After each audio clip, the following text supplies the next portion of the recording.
On the road again with election 2020, the Hawkeye State getting plenty of attention from the Democratic candidates. Our own Vaughn Hilliard has been on the road as well this afternoon. He joins us now from Enki, Iowa. Your 35th day there in Iowa so far this year. Kamala Harris expected to be there any moment now at a town hall. Vaughn, how's it looking? Yeah, I think we're going to have a few more days here in Iowa over the next 11 months. We're at an event. This is Kamala Harris's second stop of the day here in Iowa. This is her first real official visit to Iowa, holding events since she announced her candidacy a couple weeks ago. We're in Ankeny. This is a suburb just north of Des Moines. And you've already got, I would say, probably about 200, 300 folks here. She is going to be making another stop in another suburb later. Essentially, these are a lot of opportunities for her to hold these town hall events, get questions. We were with her over at the Iowa State Capitol earlier, where she met with the Asian and Latino caucus. There were about 100 folks there in which she fielded a range of questions. There was one particular interesting question that I want to play for you, though, because she was asked whether she considered herself a, quote, moderate. We're looking a lot at this race is to sort of, if you got such a big field, how do you kind of delineate the candidates into categories? Well, this is what Kamala Harris had to say about that very question. This group of leaders are focused on that has taught all of us from the day we were born and certainly through the course of our professional lives that we reject labels. And that those who don't understand the depth and the nuance and the complexity of issues are quick to apply labels because they need neat categories. Now, Candace, there's not only Kamala Harris here. You also have Colorado Governor John Hickenlooper. You have Julian Castro. The New York City Mayor, Bill de Blasio, will be in town tomorrow. But you also mentioned as well the Colorado Senator there, Michael Bennet, who's getting a little bit of attention as well for something he's saying or how he's sounding.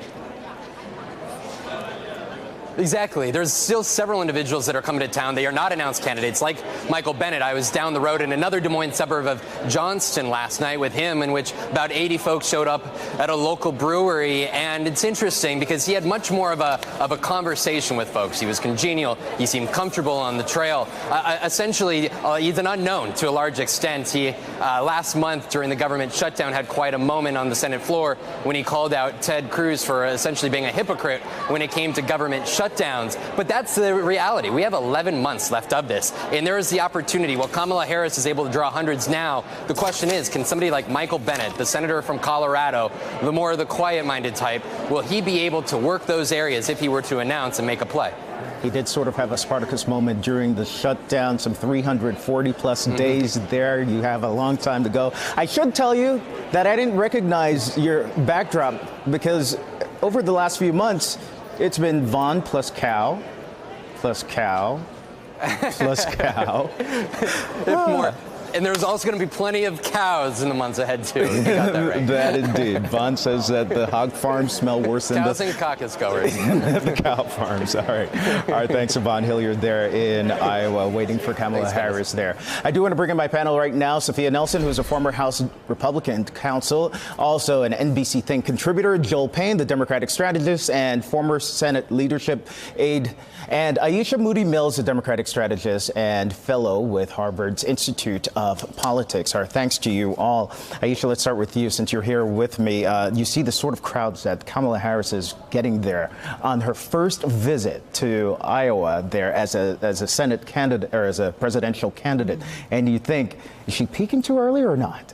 I don't know if I'd say that she's peaking too early. Okay. It is early because there's so much to come. But I think that what we're seeing is a real enthusiasm around her candidacy, and that's something that can't be underscored. And, you know, the truth is that she's got fire right now, right? Mm-hmm. She is really enlivening people. I think people want to see diversity. They want to see, like, what this black woman has to say. And she's, you know, talking tough in ways that I think reach a lot of people, but she's also appealing to a certain base. And so she's got a broad kind of amount of support going right now, so it's interesting to see her perform in Iowa. It has been interesting to see the reaction to her in Iowa, and I should mention when she was in New Hampshire as well for her first time, Joel, the lines were around the block in sub-freezing temperatures out there. Yes, in the snow as well. You do kind of get a sense, many people think, as if there's a sort of a movement, sort of like Obama-esque, at least for Kamala, Joel. Sure, and as Aisha said, look, it's really early. But what's good for Senator Harris is there is a lot of excitement. What that means is that means money, that means infrastructure, that means you'll start to see endorsements roll out. Those are all important trappings of being kind of the early front runner. But what that does not do, that does not mean anyone has cast a vote yet in a caucus. That doesn't mean anyone has stood outside near Vaughn, right, and decided who they're going to caucus with. So there's a lot of time left. There's also something else left, too. There are two people who are outside of the race right now who could seismically change the race, Joe Biden and Beto O'Rourke. If they jump in, that changes the dynamics of the race altogether. So for right now, Kamala is certainly the front runner. But Biden and Beto could certainly change the math. Okay, well, you queued us up right there. Let's talk about Biden for a second, because we do have a new poll that shows that Joe Biden is atop of the potential race right now with double digits here, 28%. Bernie Sanders, who's just in the race officially by a few days there. But that person, that 14%, ooh. Who is that person? That's kind of interesting. So, Sophia, you take a look at that and you hear that Beto O'Rourke is down there at 6%, and Beto is saying that he might jump into the race this week, possibly by the end of February, he has promised. If we're talking a year from now, how is that looking differently? That, at least that polling there. Can we get honest here? Beto has no chance here and should not run. If you can't get elected in your home state of Texas as a U.S. Senator, I don't understand how you're even being talked about as a presidential contender. You've got Kamala Harris in this race. You've got Amy Klobuchar, although she's had a very tough week and continues to be brutalized by these stories about how she has allegedly treated her staff. This thing about eating salad with a comb is, I don't even know what to say about that. But I think back to your question of Joe Biden, I think this is his if he wants it, meaning he's former vice president. He's got 100% name ID. He can raise the money. I'm assuming President Obama would get in and be supportive of his candidacy if he wanted it.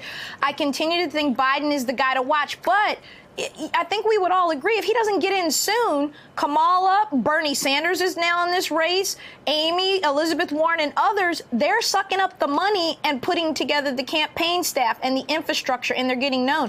So, yes, I think Kamala Harris, my sorority sister, I'm a little biased, I'll be honest. I think that she is the front runner here right now, which is astounding, America. A black woman is the front runner for president of the United States on the Democrat side. I think that's a pretty big headline that we really haven't dissected yet. Sophia, I understand that, Sophia, but just a quick point. Beto has something that a lot of the other candidates want, charisma. And he showed that he could build a machine in Texas to combat Ted Cruz. But that's Texas. That is not America, and I do not think. Texas? I think that's Texas. Texas and is America. That's Texas, and it's Republican. Beto did get more votes than any other Democrat has But he in lost. office there in Texas. He lost. And John Cornyn is running, and there are a lot of people who are saying that possibly having him Beto run against John Cornyn next year. All right. Well, she's fired up about Beto, which will kind of make you feel as if at 6% on that polling there, that maybe that's who the Republicans are worried about. No, I think that, look, Donald Trump is constantly coming after Elizabeth Warren, and it's not because he's not worried about her. I mean, there's a reason why he attacks her over and over. I think that here's the thing. At the end of the day, it is really early, and these candidates are going to have to come out and say what they stand for in addition to who they stand against. That's what we're going to start to see map out in terms of people racing to the base, really talking about racial inequality, really talking about gender inequality, talking about their policy platforms and issues. I don't know what's going to happen when you put Joe Biden on the stage to actually have a real in-depth conversation around intersectional issues. I don't know how he's going to show up. I don't know that the base is going to show up for him. But I think that right now Kamala is the fire. Candace, if I could quickly interject, though. Really quickly. The Democrats have to win the electoral map. So that means they need to worry about the Midwest, the Rust Belt, and other places. And right now you've got a pretty liberal field other than Amy Klobuchar, who I still say is the one to watch. I disagree with that, Sophia. Disagree. Kamala Harris is not a liberal. Amy Klobuchar is not a liberal. Joe Biden is not a liberal. At the end of the day, the Democrats are going to need to be excited by their candidate. And they're going to go for the candidate they're excited about. At the end of the day, still got a lot of traction there in Texas during his Senate race with some 3 million votes. And it was a pretty liberal agenda. And in the meantime, let's not have the media hype up Beto like he's the real deal here. Well, our thanks to the panel. And who among us, I should mention, has never been desperate, can't find a fork, a spoon, a knife, and not just gone and like grab a comb. Candace, that's been an open That's a secret hot on mess. Capitol Hill for years about Senator Klobuchar. That's a disgrace. And let it be known that's how I lost my hair, using that using that comb. Aisha, Sophia, Joel, our thanks to you. All right. Tomorrow, by the way, Joy Reid sits down with the 2020 presidential candidate, Senator Kamala Harris, for a special interview in Iowa with a growing number of Democrats entering the field. How does Senator Harris plan to compete in this key state? Watch AM Joy tomorrow at 10 a.m. Eastern Time right here on MSNBC. Well, still ahead right now, the breaking news. Repeated and brazen violations of the law. That's how the special counsel's office describes President Trump's former campaign chair, Paul Manafort. What else we're learning from an 800-page sentencing memo that dropped moments ago.